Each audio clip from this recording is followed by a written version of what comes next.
So hey, here at the 2024 IANDS conference in Phoenix, Arizona, I'm here with Dr. Marjorie Woollacott, who's head of research for IANDS and has been doing some fascinating studies on terminal lucidity. Your presentation was amazing. Good. I'm curious, what have you discovered? So first of all, terminal lucidity is something that has been talked about throughout history, which I think is very interesting. So when we think about the first published accounts, which is when the printing press began to come into existence, it was around the 1600s. And so literally there would be anecdotal evidence from doctors and other people about one case or another of a child or an adult. It wasn't called terminal lucidity, but just we had the narrative. And Bruce Grayson and Michael Nahm did the first published accounts of those sorts of anecdotal cases in history in 2009, and they named it terminal lucidity in 2009. And since then, now that it has a name, we're seeing more and more individual cases of terminal lucidity being reported, but not until recently. And I would say there was a study that was done by Alexander Batyani and Bruce Grayson that came out a few years ago. And then me being a research team, I should say, that's this international research team, including a variety of scientists from Europe, America, and New Zealand, asked for a grant from the BL Foundation in Portugal, and that then gave us money to do a study on both terminal lucidity in adults, characterizing all the aspects of terminal lucidity, and then also a second one on terminal lucidity in children, because no one has studied terminal lucidity in children. So what do we mean by it? Can I tell you that? Yeah. Okay, so what terminal lucidity is this. When a person who has a mental and physiological or body impairment that typically includes either things like dementia, confusion, or being unconscious, or a severe stroke. For example, they can no longer move their arms or their head, they can no longer speak. Those types of things comes back in the last minutes to hours to days of life to clarity, and then says goodbye to their family and has really closure with their family in that way before they die. That is called terminal lucidity, and I think is highly unusual for a person like myself, who is a neuroscientist, to hear about something like that, because especially in dementia or stroke, or in fact coma at an end-of-life situation like sarcoma or some other cancer, we know that the brain is highly involved, and they should not be able to actually be clear and cognitive. Sure, the language functions, let alone the cognitive processing functions of the brain, are not functioning. Yes. They shouldn't be able to communicate, yes, let alone have coherent transpersonal experiences. Right. How common is this near the end of life? You know, that's an interesting question, and it depends on the study you look at, because there have been a few studies in adults. And if you look at some studies, for example, Peter Fenwick in England and others that have looked at this by asking healthcare workers, how often do you see it? You might find that the healthcare worker says, well, it might be like in 15% of our cases that are people that come through. Some might say more, some might say less, but the trouble is, that's a different question than saying how many members of the population actually show this phenomenon. And in that case, it might be as low in some studies as maybe like 6%, but I think the trouble is that we don't acknowledge this phenomenon in the healthcare setting. Doctors don't go in to be with a patient necessarily in those last moments of life to document these things. And that's why now, with the documentation, I think we're going to find that it's much more common than we think. And I want to say one addition to that, and that is that one of my colleagues, Natasha Tassel-Matamua from New Zealand, went to a healthcare conference in the Philippines, and she was talking about our study. And the Philippines healthcare workers said, we see this all the time. So those healthcare workers that are with their patients those end-of-life hours and watching for this say it is very common. So typically that's going to be the nurses. Yeah. And of course it'll be the family who's embedded at the side. Yes. I know that the research from Dr. Christopher Kerr at Buffalo Hospice in New York, he found very high rating, well, he was talking about nearing death awareness. Yes. Which is a broader category. Mm-hmm. It starts with lucid dreaming and extends into things including terminal lucidity. So he found over 80% yes. of his hospice patients experienced that. Yes. Would you, would you propose that this is a common phenomenon, likely not frequently documented, because how often are medical professionals there at that critical moment? Mm-hmm. We're not talking about a long, protracted, steady state, are we? No. It's a brief interval. Yes, I think so. That's partly the issue too. If it's only going to be a minute or two long, medical professionals aren't necessarily there in someone with dementia as they're dying in those last days of life, so they would probably miss it. And it's only the family members that might have a careful watch on the person during those last days of life. So I think that's the other key thing. And I really appreciate the work that's been done with the end-of-life experiences, and yet I think the difference there is that they may be lucid, a person may be lucid in their 70s right up to the end of life, and then have these end-of-life experiences where they, for example, might see someone from the other side who was deceased and have these experiences, but they stay lucid, so we couldn't count them in our study. We're talking about when consciousness is significantly suppressed, and then they have this lucid moment, which is extraordinary and incongruent with what you would expect the trajectory of the disease progression to cause. That's the difference. That's the special thing about this. Right. Yeah. So what are some of the things people report seeing and relating? I think here's what's interesting to me, because I find that they are a lot like near-death experiences in some ways, and I'll share that. So in a near-death experience, when the heart has stopped beating and the person is looking unconscious, they are maybe like on the hospital resuscitation table as people are trying to resuscitate them to get the heart back, they are aware and usually in a state of a point of awareness above the body, looking down at the resuscitation going on, and they also then may leave and go to, in fact, some other realm and talk to a deceased family member, for example, and then be told in that other realm, I'm sorry, it's not your time, you have to come back. And we find that sort of thing in a slightly different version in terminal lucidity. And in this case, what we find is that during their absence, we might say, of consciousness, they may have gone to the other side, maybe with one foot on each side, we might say, in terms of their awareness, and they see their grandmother. And can report it to those around them, exactly. And so to me, there is something similar to near-death experiences, and we don't know actually what they're aware of when their eyes are closed and they're not communicating with us, because just because you have a faulty communication system doesn't mean that you can't be aware of everything that is being said to you and everything that is being communicated around you. I think that we are learning now with terminal lucidity that because this person comes back to lucidity and talks to you in that last minute to day to hour of life, they may have been aware mentally all the time they were unconscious, but we simply couldn't communicate with them and they couldn't communicate with us. What does this do to the fear of death, both within the person dying and perhaps within the family members or those who observe the terminal lucidity? Yes. So first of all, for the person dying, because they often have communication with someone on the other side that's deceased who actually says, I will accompany you to the other side, don't worry, they clearly feel this calm and probably a joy that they're going to re-meet their family members. Right. That have Anticipation. They are no longer afraid. And then when they share that with their family member, that I saw a grandmother and she's going to be with me going to the other side, the family members suddenly are also lose their fear of death. So it works for both sides. And that will change the trajectory of grief and the texture. And it can be infused with the confidence that their loved one continues and perhaps will be among the welcoming party on their day of transformation. Exactly. I mean, it's a wonderful thing that happens in those moments. Your study recently, your presentation, focused on pediatrics. Right. So what do you notice? What have you found in kids who are dying? So first of all, I think we were surprised that in children that are very young, and I think the youngest one was reported by a pediatric oncologist in an 18-month-old.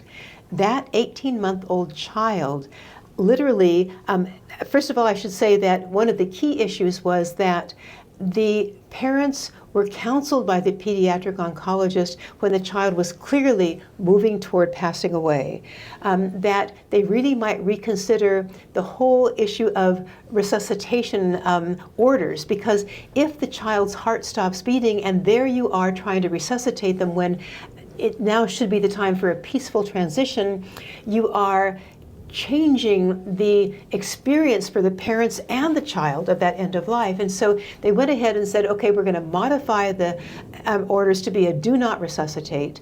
And then what happened is the child, who was in a coma, came back to awareness and asked for all of their comfort items, including, for example, things related to their favorite movie and to talking with their parents, praying with their parents. They were totally clear. 18 months old? Yes. So, I mean, this child was speaking clearly. And so, I mean, and the beauty was that then what happened is that the child then, after like a few hours together with the family, simply went back to sleep and they died within, I think it was 24 to 48 hours in the parents' arms. But you mentioned praying. You mentioned right. Very highly developed spiritual. Right. You know, and one thing right now I will at least go back and clarify for you whether this child was 18 months old or 2 years of age. I can't quite remember. Yeah. And so it could be, it was somewhere within 18 months and 3 years of age. But I think the amazing thing to me was twofold. One is that this child actually was moving around. They had some food. They talked with their parents. They watched the movie, so this was like an entire afternoon, and then they were tired. They said, I want to go to bed, and then they didn't wake up again. But the other thing that's clear to me is that someone that young should not have the developmental level psychologically, cognitively, to understand that they were dying and saying goodbye to everybody and praying for people. That's amazing for children that young. It's like they are comforting their parents. Yes. It's stunning to consider. It's staggering, the implications. It's so comforting that this does not depend upon your level of intelligence, your education, your age, your demographic. This is a foundational phenomenon of consciousness in the human journey. It is. Moving to a transpersonal or a widened state marked by the greatest gift you could ever have at the end of life, which is peace and acceptance. Yes. Well, and knowing, because these children then, we understand, have communicated with a loved one on the other side that comes to them and says, I will go with you, and they report that to their parents. Right. So they're telling their parents, don't be worried about me. And to me, that's a key issue too, that as you say, this is a natural transition. People on the other side are there to accompany you, and why we in our current culture have forgotten this or don't believe in it. And this is independent of religious practice? Absolutely. Spiritual practice? Absolutely. Spiritual understandings? Yes. Yeah. Yes.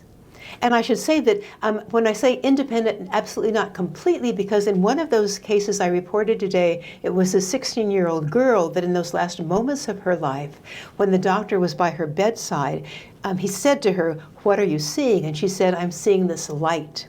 And then he said, after a while, what is in that light? And she said, the Christ. And it was in Spain. I'm sure she was raised a Catholic, right. But nevertheless, it was a significant figure that was a mystical figure for her that was coming to her in that moment to comfort her and in a certain sense take her across. Right. How does this affect your relationship with mortality?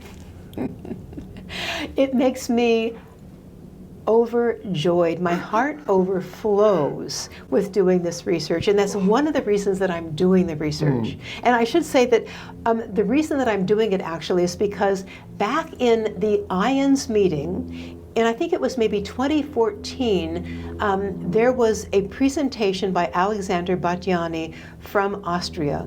And IANDS is the International Association for Near-Death Studies. So yes. Yes. I want to mention that. Exactly. So he wasn't able to be here, so someone else gave the PowerPoint presentation, and I saw that, and I said, my goodness, it was partly this line. He said, when a healthcare worker then shared in his questionnaire what the experience did to transform her, this woman said, I used to think these people with Alzheimer's and dementia were like human vegetables, and I didn't respect them anymore. And now I see they are sacred human beings, and I need to honor my relationship with that sacred being inside of that body that can no longer communicate. And that struck me as like, if we could share that with the world, anytime someone is in a coma or yes, with dementia, anything like that, there's still a sacred being inside.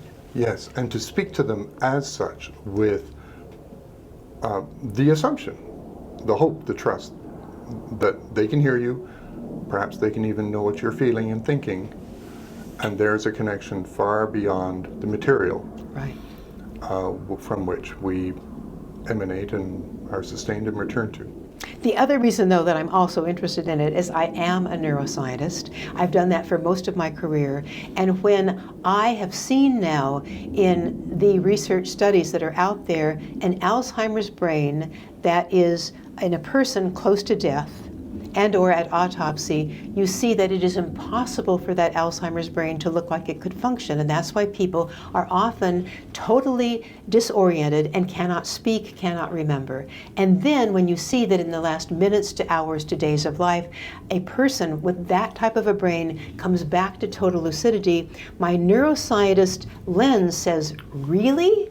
How can my materialist worldview support that phenomenon of their being totally clear as their consciousness is sort of peeling away from their brain as they leave this world? And I want to understand that phenomenon more and maybe say, perhaps we can't assume that our consciousness is solely dependent on brain activity. This gives new weight to the argument against the proposal that this is simply EEG or brain activity flare-ups near the end of life, that it is something so much more than fits into the materialist paradigm. Absolutely. Right. How have you found medical professionals receive your research?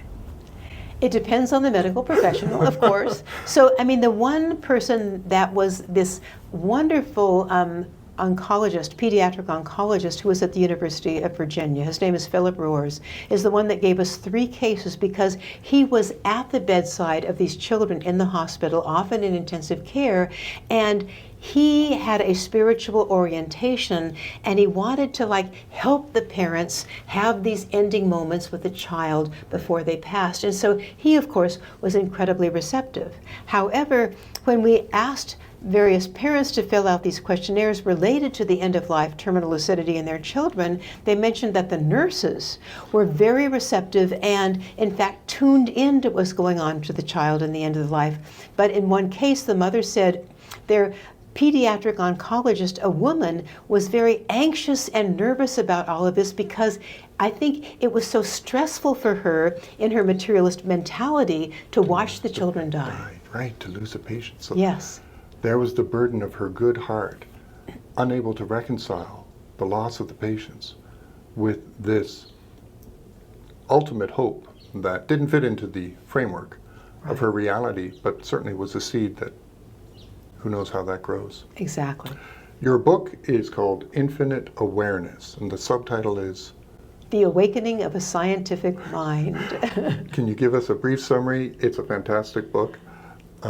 But it's your journey. It's my journey. Yeah. Yes. So basically in the book I start out talking about, in fact, being a little child, and when I'm 5 years old, I find a dead gopher on the front lawn that my mother, of course, has killed because he was making tunnels everywhere, and I have this desire to open him up to see what was inside of that body with my scientific curiosity.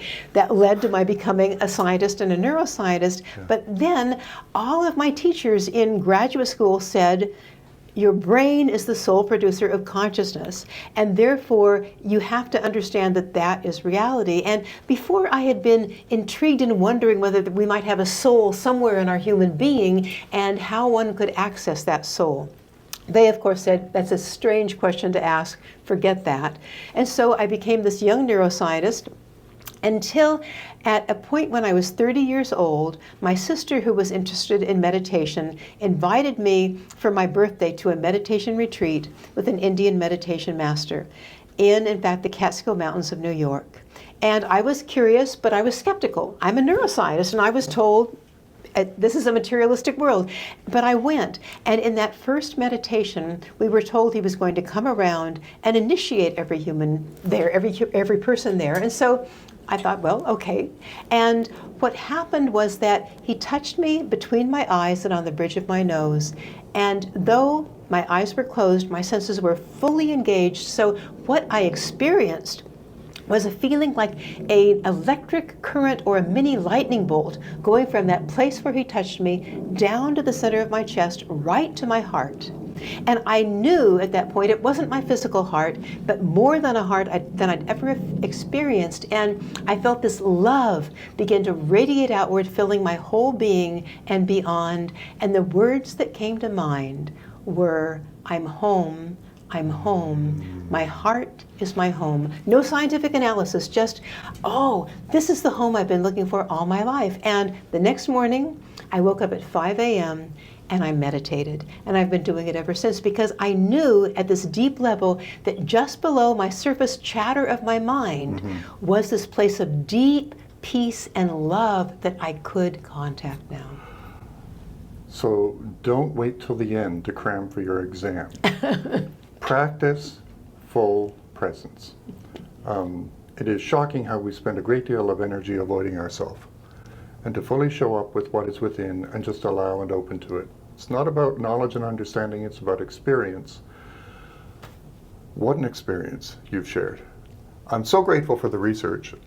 Infinite Awareness won the Gold Nautilus Book Award. Very significant, fantastic. Encourage you to pick it up. Thanks for chatting. Thanks for your research. Thank you. And I really hope that this provides comfort for you, especially if you're a parent who's lost a child. This may be opening your heart, but breaking it at the same time. Please be kind to yourself. Please take a moment to slow down. And please consider the implications of what we're exploring at IANDS through this research and the hope that awaits all of us. Until then, keep shining, because the world needs your light. Take care.